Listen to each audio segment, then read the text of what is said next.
Bueno, vamos a hacer un ejercicio de peralte. No habíamos hecho ninguno hasta ahora, pero son muy habituales en los problemas de dinámica. ¿Qué es un peralte?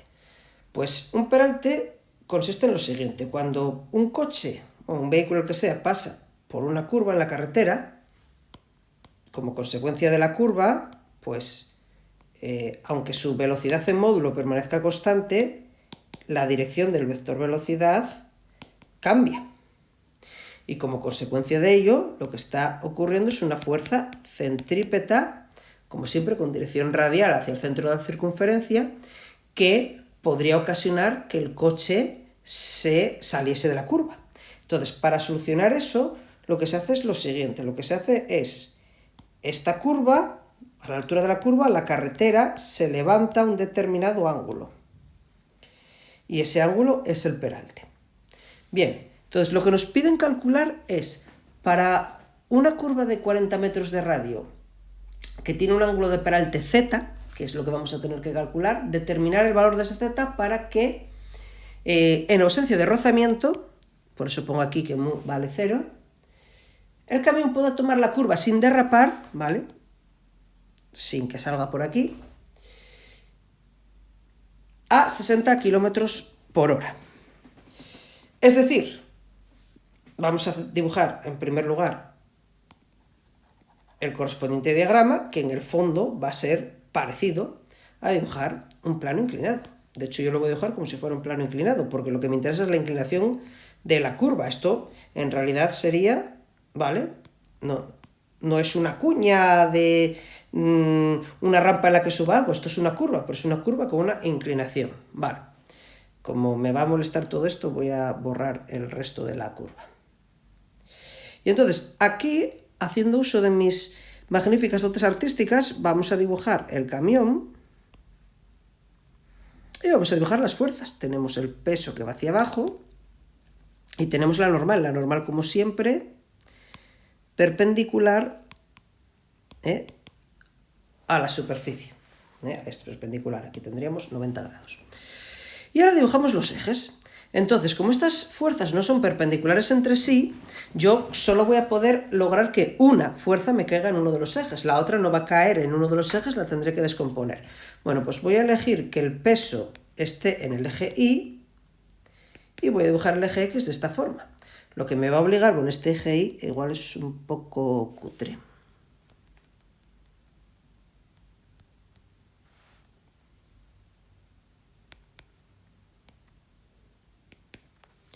Bien, y esto me va a obligar a descomponer el peso. Entonces, para ello tengo que identificar estos ángulos. Y yo puedo ver que la recta, sí, el eje Y es perpendicular a este segmento de aquí.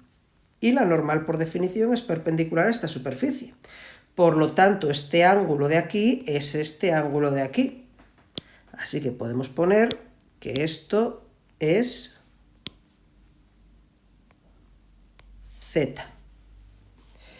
Por lo tanto, n sub I será n coseno de Z.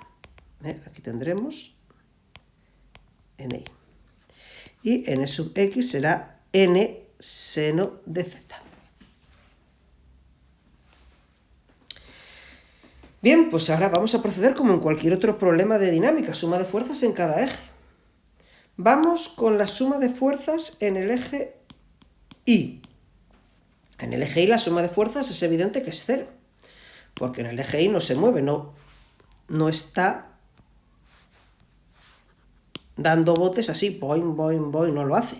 En el eje Y no se mueve. En el eje Y la suma de fuerzas es 0. Por lo tanto, ¿qué tenemos en el eje Y? Tenemos el peso que va contra el eje y la normal I que va a favor del eje. NI menos P igual a 0, NI igual a P. Sustituimos por las formulitas, NI lo tenemos aquí, es N coseno de Z, y el peso sabemos que es masa por gravedad. Y nos queda una primera ecuación que nos va a ser útil más adelante y que voy a escribir ya aquí. Y voy a recuadrar. Bien, vamos ahora con la suma de fuerzas en el eje Y.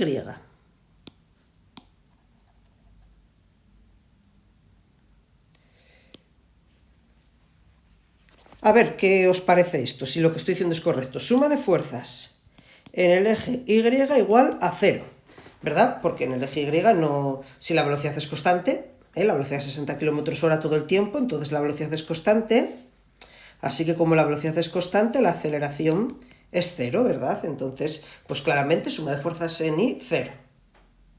Pues no. Es decir, aquí no cometemos un error, sino que estamos cometiendo a la vez varios errores conceptuales graves. El primero, y por eso, como ya quería yo meteros esta trampa, dibujé NI y NX lo puse simplemente sin dibujarlo. Es decir, aquí tenemos NX. La suma de fuerzas en... Uy, dije, perdonad, volví a decir eje Y, vale. Que en el eje Y sí que era 0, claro. Quería decir eje X.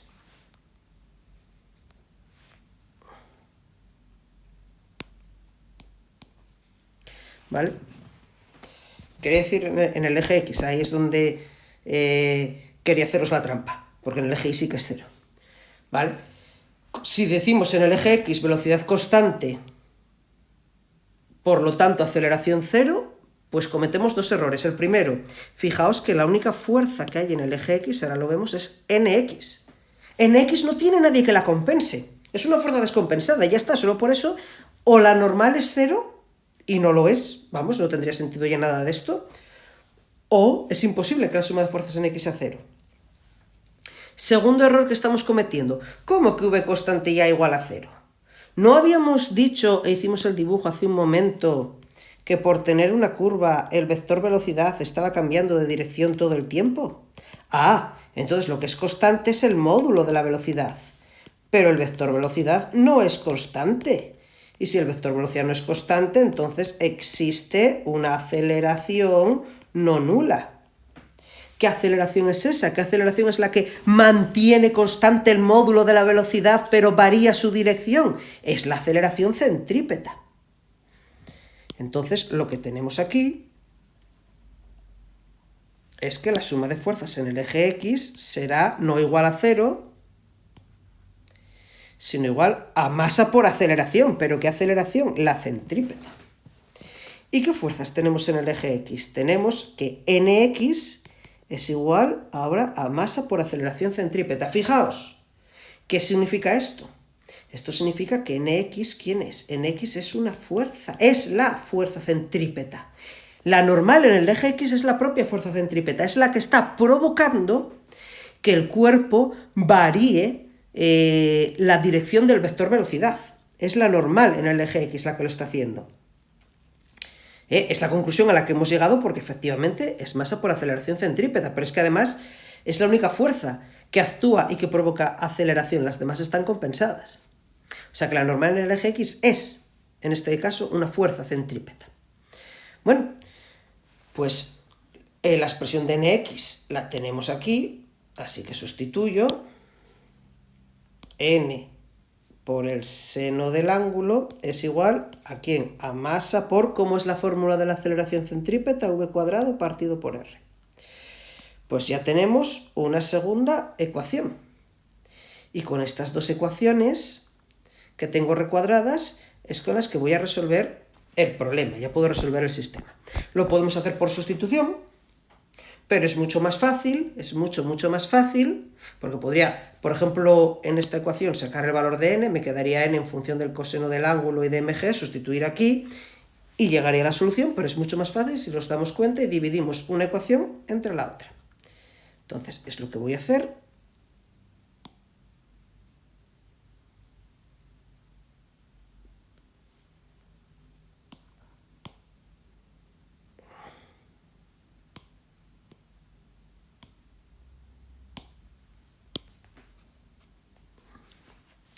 Voy a dividir estas dos ecuaciones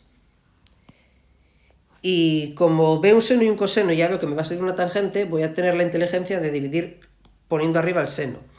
Que no pasa nada si lo hacéis al revés, ¿vale? Os daréis cuenta que os queda la tangente también, pero la inversa, o sea, 1 partido por la tangente. Bueno, Entonces hacemos n seno de z entre n coseno de z igual a mg entre mv cuadrado partido por r. Lo que hice fue dividir esta ecuación entre esta otra. ¿Vale? Esto lo divido entre esto y esto lo divido entre esto. Bueno, fijaos que... Vaya por Dios. Fijaos que la normal se va y la masa también se va. Y que seno entre coseno da tangente. O sea, tangente de z igual a... Fijaos dónde está r, ¿vale? La puedo subir aquí arriba. Me queda... A ver. Bueno, una cosa muy importante cuando hace uno unos ejercicios es saber leer y saber copiar. Como, no sé si os disteis cuenta, copié las fórmulas mal. Copié esto, pero en vez de copiarlo con esto, lo copié con esta otra, ¿vale? Es importante copiar bien.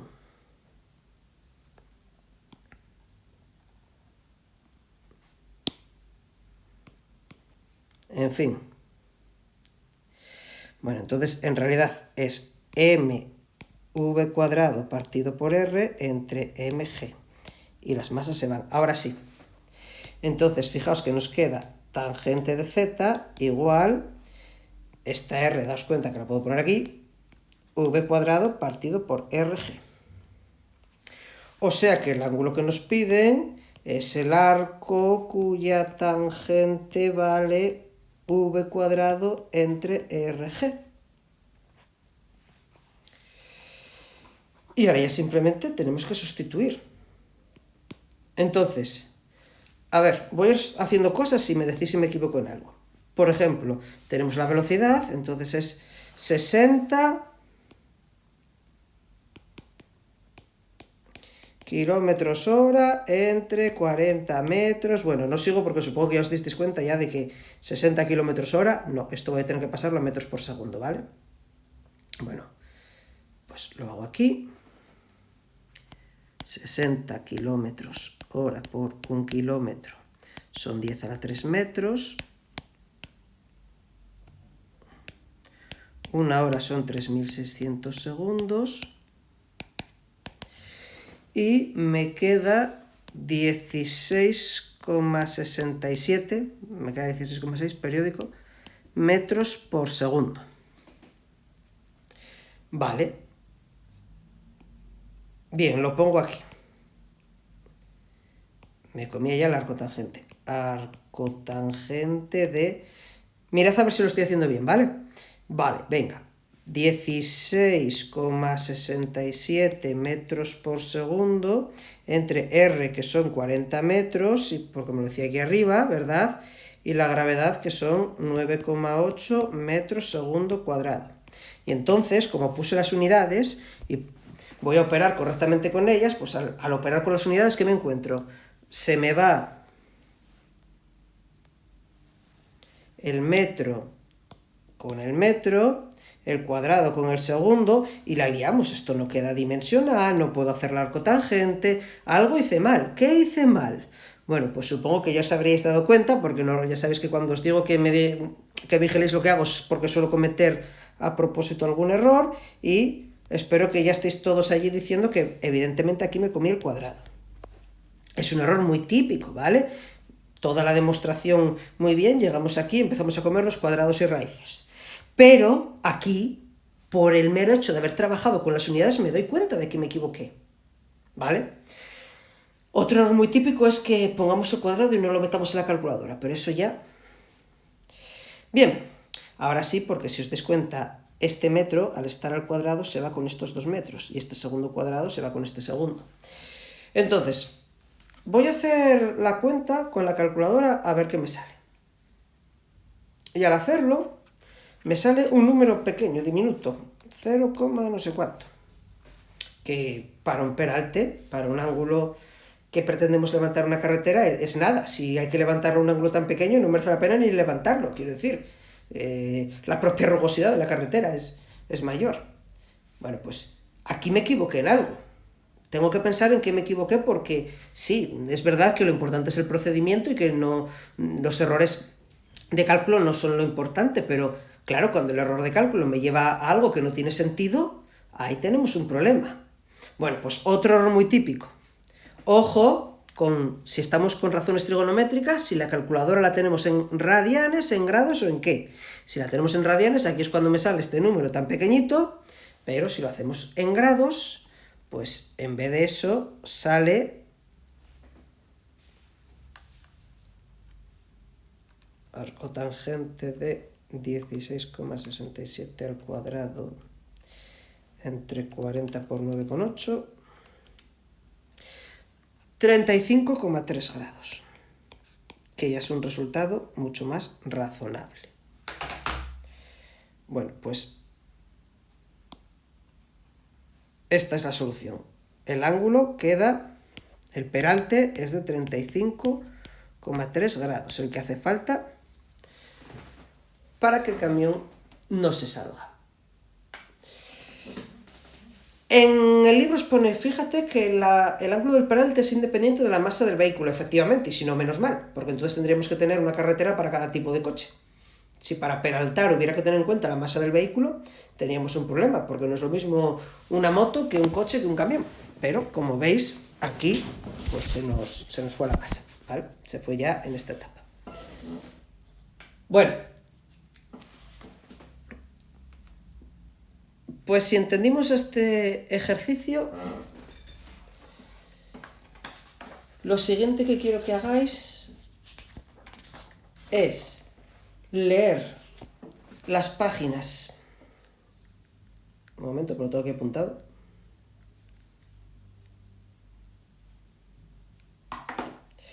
...304 y 305 del libro, incluido el cuadradito que pone equívocos en la fuerza centrípeta, ¿vale? Los escribo aquí, 304 y 305 del libro.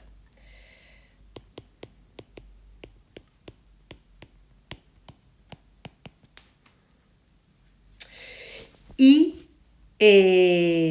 que respondáis a los ejercicios... no.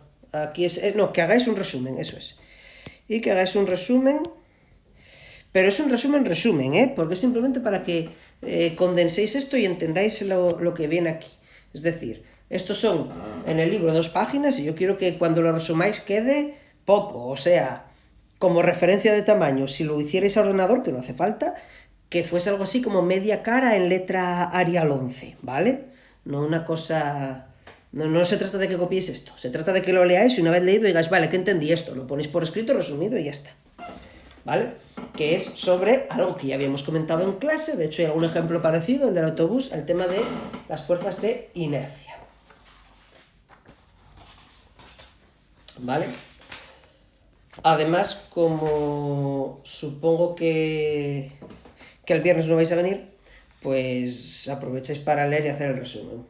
Es más, ya que estamos, pues también de la página 303... lo leéis, no hace falta hacer un resumen, esto es muy evidente. Lo leéis y hacéis los ejercicios 25 y 26, ¿vale? Esto podéis hacerlo si queréis el viernes. Vale, bueno, pues ahí podéis empezar ahora, porque en principio... Con esto, bueno, voy a mandaros un ejercicio de peralte también para que practiquéis lo que acabamos de ver.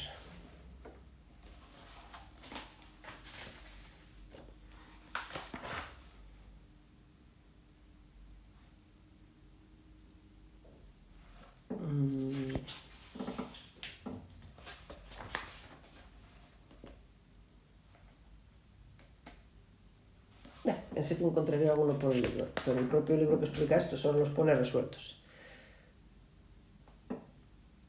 Bueno, pues nada, no hacéis nada. En vez de eso voy a hacer yo ahora el ejercicio 1 de la 306, que es otro ejercicio de peralte también. Venga.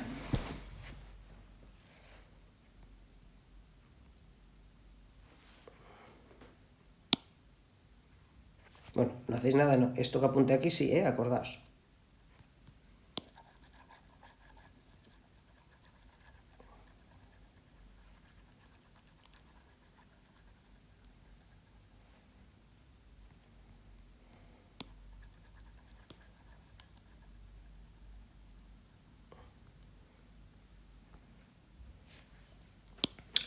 Bueno, ejercicio 1.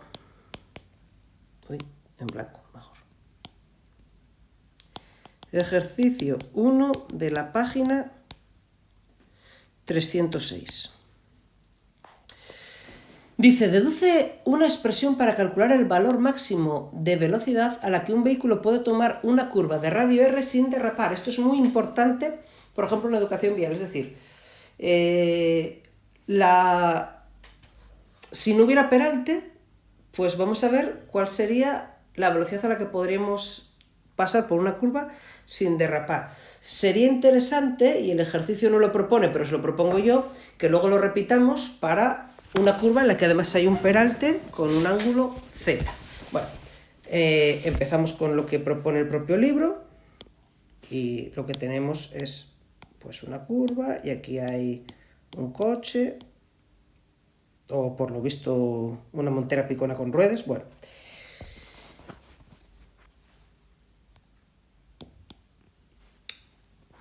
y aquí vamos a tener, por supuesto, tenemos la normal y el peso, y si se está moviendo de forma que al pasar por la curva, como veis, el vector velocidad va a ir cambiando de dirección, pues aquí hay una fuerza centrípeta, porque es la que provoca ese cambio de dirección. Si no existe esta fuerza centrípeta, si no me la dibujáis, entonces me estáis dibujando esto en línea recta, y no va en línea recta, va en una curva.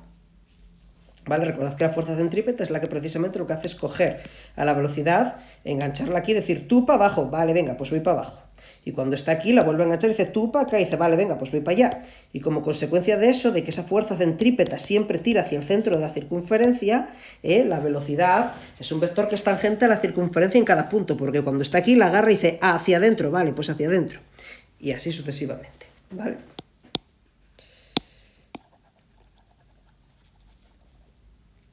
Bueno, pues ponemos los ejes y ahora es mucho más fácil porque en este caso podemos hacer que el eje Y coincida con la dirección de las fuerzas normal y peso y el eje X con la fuerza centrípeta. Me falta una fuerza importante porque además aquí me habla del rozamiento. Me falta la propia fuerza de rozamiento.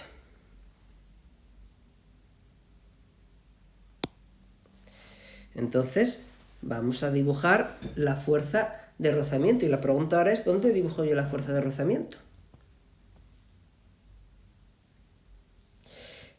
Os dejo unos segundos para que lo penséis. Alguien puede decir, bueno, si el coche está moviéndose por esta curva, bueno, pues la fuerza de rozamiento va contra el movimiento, así que voy a dibujar la fuerza de rozamiento en un eje Z, así hacia atrás. Vale, no es incorrecto, pero no nos sirve. De hecho, esa fuerza de rozamiento podríamos decir que existe, pero no nos sirve para nada. Porque no se opone, no es la fuerza que estamos calculando, esto no se opone al movimiento. Porque de hecho en ese eje no hay nada. El único movimiento que estamos intentando evitar es el de que el coche derrape. Entonces, ¿qué movimiento estamos tratando de evitar? El movimiento que hace que el coche permanezca en línea recta. O sea, una fuerza de rozamiento que trate de alguna forma de sacar del coche de esta curva en la que está confinado.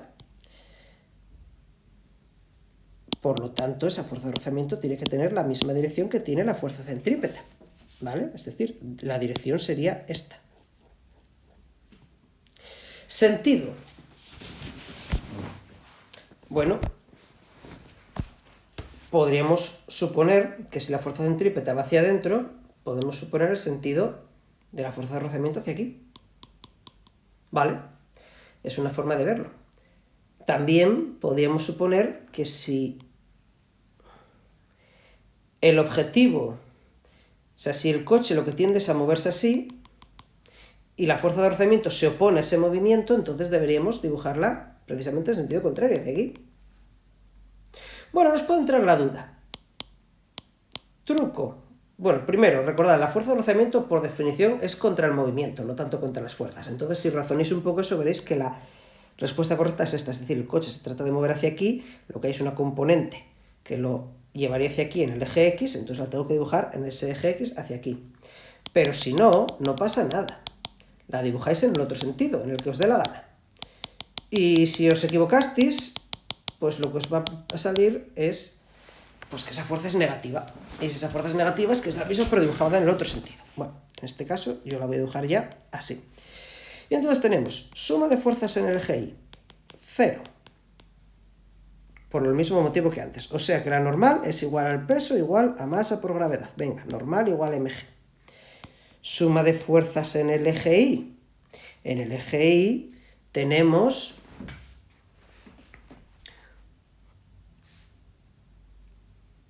fuerza centrípeta más fuerza de rozamiento. A ver si lo estoy haciendo bien, a ver si lo estoy haciendo bien.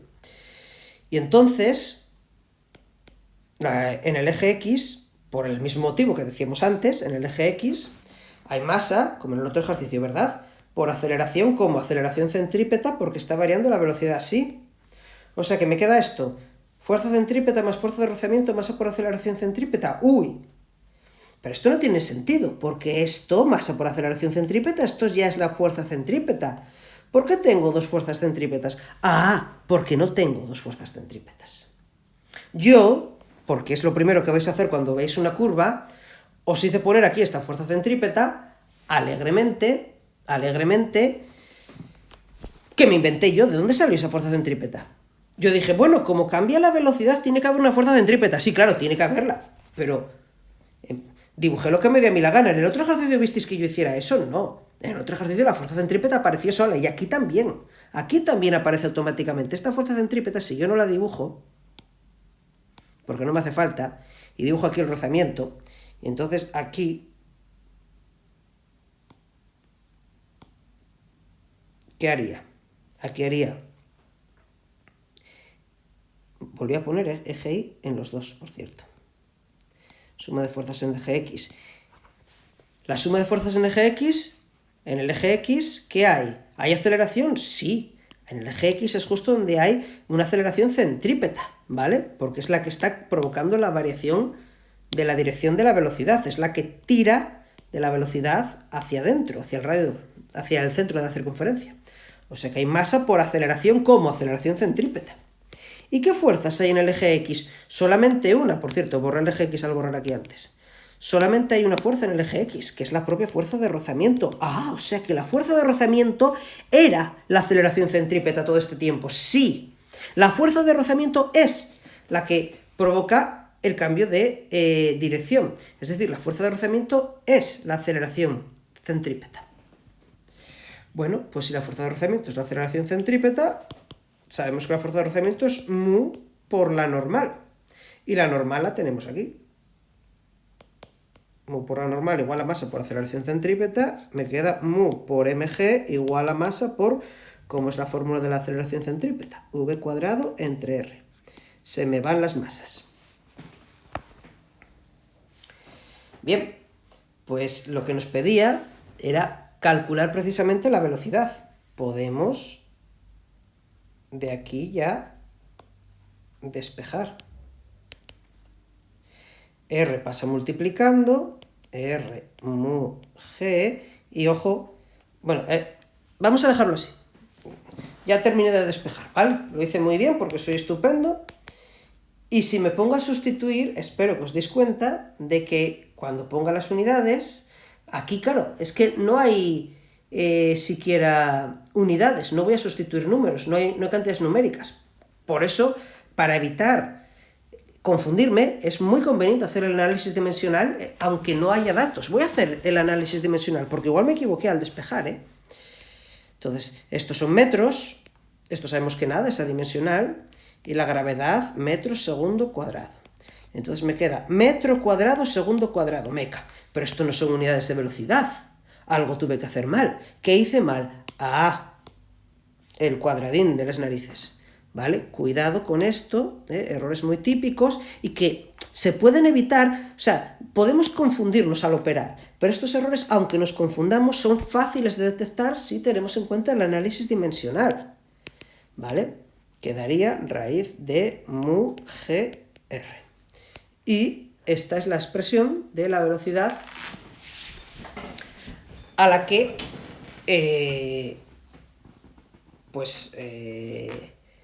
esto se cumpliría, ¿verdad? Ahora bien, lo que nos pregunta es el valor de la velocidad máxima. ¿Esta por qué va a ser máxima o mínima o nada de eso? Bueno, porque en principio esta fuerza de rozamiento, ¿qué rozamiento será? ¿Estático o dinámico? Y esta pregunta es difícil. Os voy a dar 2 minutos para que penséis. Pero fijaos, bueno, no os los doy, si queréis paréis el vídeo. Pero fijaos en lo siguiente. Sí, es cierto, hay una aceleración, eso es indudable. Hay una aceleración centrípeta. Pero el cuerpo se está moviendo. Y me diréis, sí, hombre, sí se está moviendo. Vale, bien, pero el módulo de la velocidad es constante. Entonces, desde el punto de vista de la fuerza de rozamiento, ¿cómo diferenciamos una velocidad constante de un reposo? ¿Vale? Aquí en realidad tenemos, ya sabéis, por los sistemas de referencia, por la primera ley de Newton. Aquí tenemos que esta fuerza de rozamiento no va a ser el rozamiento dinámico, ¿vale? Va a ser el rozamiento estático. O sea que esta mu es mu estático. Pero cuidado, que en la fuerza de rozamiento dinámico yo sabía que era mu dinámico por la normal. ¿Pero qué era la fuerza de rozamiento estático? ¿Era mu estático por la normal? No, acordaos del diagrama aquel, ¿vale? Que cuando yo aplico una fuerza, bueno, esto ya lo sabéis. Esto en realidad no es la fuerza de rozamiento estático. La fuerza de rozamiento estático tiene muchos valores posibles. Este es el rozamiento estático máximo. Este es el máximo valor posible del rozamiento estático. Entonces, esta velocidad, con esta mu sub e aquí, es la velocidad máxima a la que puede ir el cuerpo sin derrapar. ¿Puede ir a velocidades inferiores? Sí, porque a velocidades inferiores sigue yendo a la fuerza de rozamiento estática, porque la fuerza de rozamiento estática va a ir variando. ¿Puede ir a velocidades superiores? No, porque nos saltamos el rozamiento estático, estamos en el dinámico. ¿En el dinámico qué significa? Que la velocidad ya no se mantiene constante en módulo, que esto ya se me desbarajusta todo, ¿vale? Entonces, esta es la velocidad máxima. Y con esto sí hemos respondido a lo que realmente nos preguntaba el ejercicio. Bien. Y una cosa interesante que podéis calcular vosotros es esto mismo, este mismo valor, buscar la velocidad máxima, pero cuando esta curva se toma con un determinado peralte, ¿vale?